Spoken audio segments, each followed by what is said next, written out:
जंग के मैदान में एक नया बवंडर आकार ले रहा है।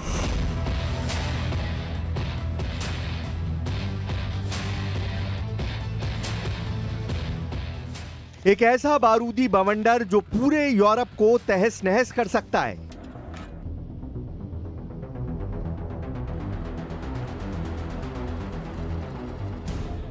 क्योंकि पुतिन की वॉर मशीन ने अपनी दिशा बदल दी है।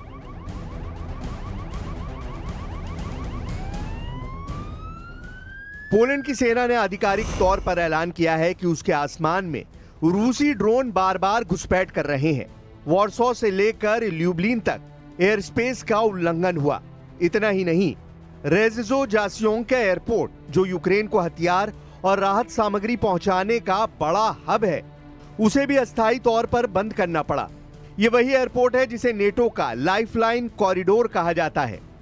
Polish prime minister Donald tusk ने साफ शब्दों में कहा है कि रूस की तरफ से पोलैंड के एयर स्पेस का उल्लंघन किया गया है।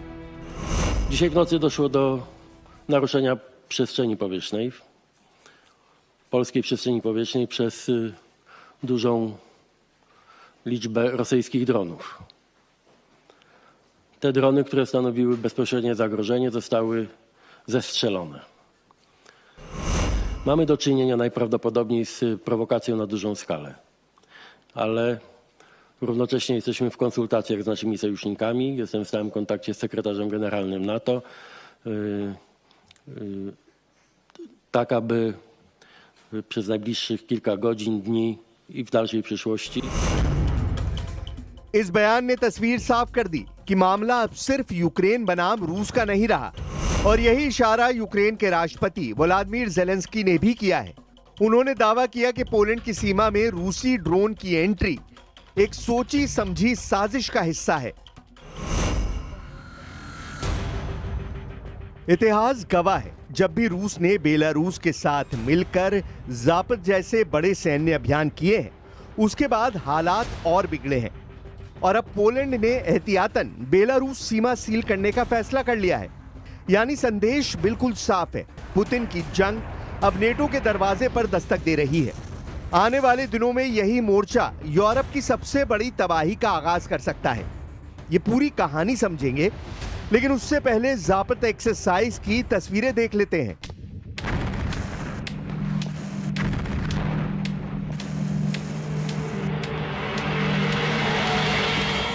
ज़ापद यानी रूसी भाषा में पश्चिम, लेकिन इस नाम के पीछे छिपा है क्रेमलिन की पूरी वॉर स्ट्रैटेजी। हर 4 साल में रूस और बेलारूस मिलकर ये मेगा ड्रिल करते हैं और हमेशा नेटो की सीमाओं के ठीक सामने। पिछले ज़ापद अभ्यास में रूस ने 2 लाख से ज्यादा सैनिक, हजारों टैंक, लंबी दूरी की मिसाइलें और लड़ाकू विमान तैनात किए थे। नकली दुश्मन के नाम पर पूरा पश्चिम यूरोप उनकी वॉर गेमिंग का हिस्सा बना दिया गया था। 16 सितंबर तक चलने वाले इस सैन्य अभियान की तैयारी पहले से ज्यादा बड़ी है और हाईटेक है। ज़ापद 2025 की तैयारियों को देखकर नेटो की टेंशन बढ़ गई है। The North Atlantic Council met this morning and discussed the situation in light of Poland's request for consultations under Article 4 of the Washington Treaty. Allies expressed solidarity with Poland and denounced Russia's reckless behavior.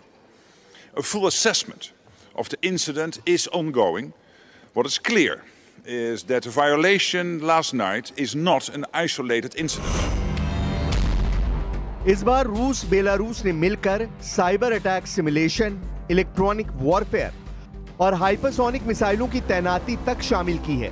पश्चिमी think tank मान रहे हैं कि ये drill सिर्फ defensive नहीं, बल्कि सीधा संदेश है। नेटो की हर सीमा क्रेमलिन की रेंज में है।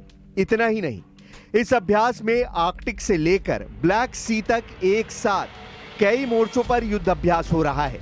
इसका मतलब यह है कि अगर रूस ने जंग को बढ़ाया तो यूरोप का कोई भी देश सुरक्षित नहीं रहेगा। पोलैंड और लिथुआनिया जैसे फ्रंटलाइन देश तो पहले ही हाई अलर्ट पर हैं। वहीं अमेरिकी जेट्स और नेटो टुकड़ियां अतिरिक्त डिप्लॉयमेंट के लिए तैयार खड़ी हैं।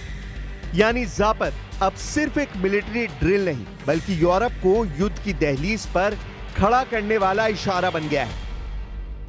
Ale ta sytuacja która stawia nas wszystkich bliżej otwartego konfliktu, bliżej niż kiedykolwiek po II wojnie światowej. Mamy pełnoskalową wojnę za naszą granicą, ukraińsko-rosyjską, ale mamy już coś, co przekracza granicę zwykłych prowokacji u nas, na naszym niebie. I może dzisiaj trzeba znowu bardzo głośno i wyraźnie powiedzieć: Polska ma dzisiaj wroga politycznego, który nie kryje swoich wrogich zamiarów za wschodnią granicą.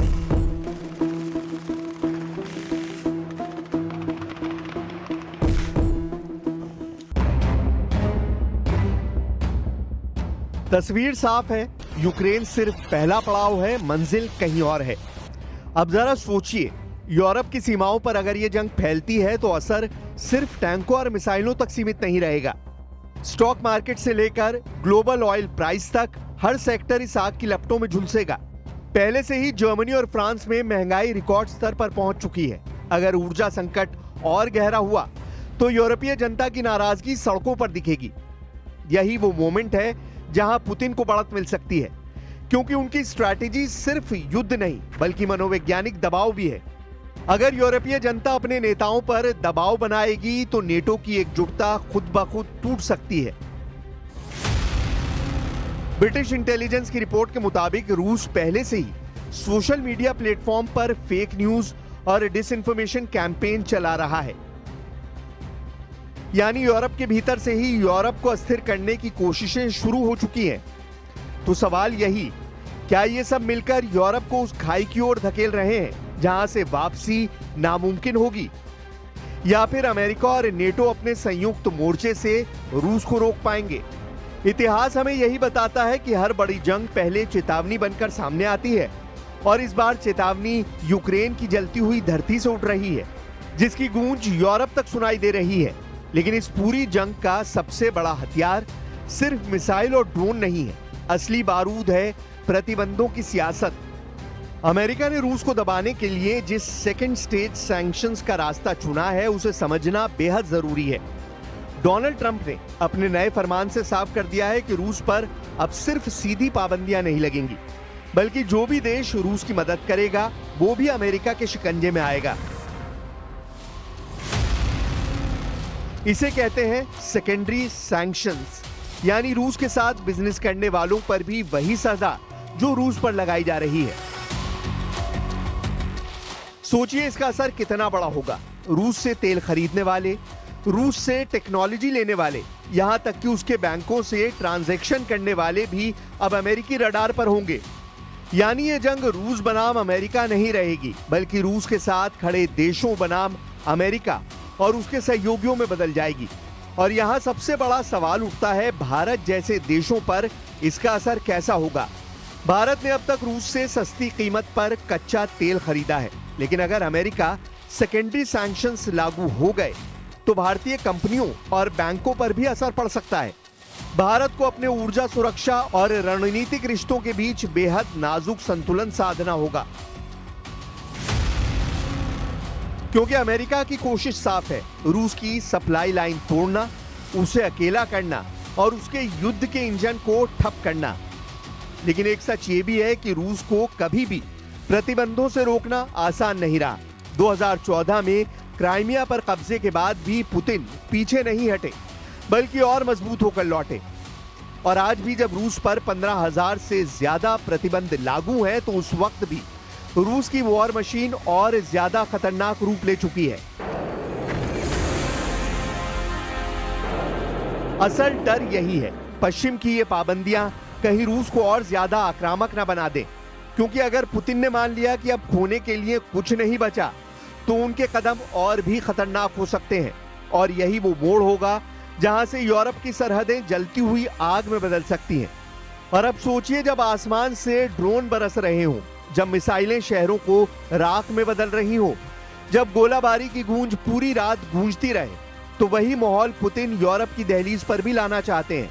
हर धमाका, हर धमक Europe को आगाह कर रही है कि ये सिर्फ यूक्रेन की लड़ाई नहीं, ये असल में पूरे महाद्वीप पर मंडराता हुआ बारूदी बादल है।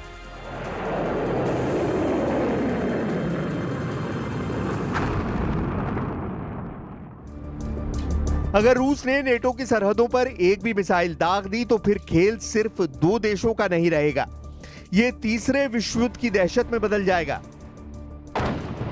जरा सोचिए, ड्रोन का झुंड अगर पेरिस के आसमान में मंडराए, साइबर अटैक से अगर लंदन की बत्तियां बुझ जाएं, तो यूरोप का नक्शा किस तरह बदल जाएगा। और यही वो पल है जहां रूस सिर्फ बारूद से नहीं बल्कि डर से लड़ाई जीतना चाहता है। पुतिन का दांव साफ है।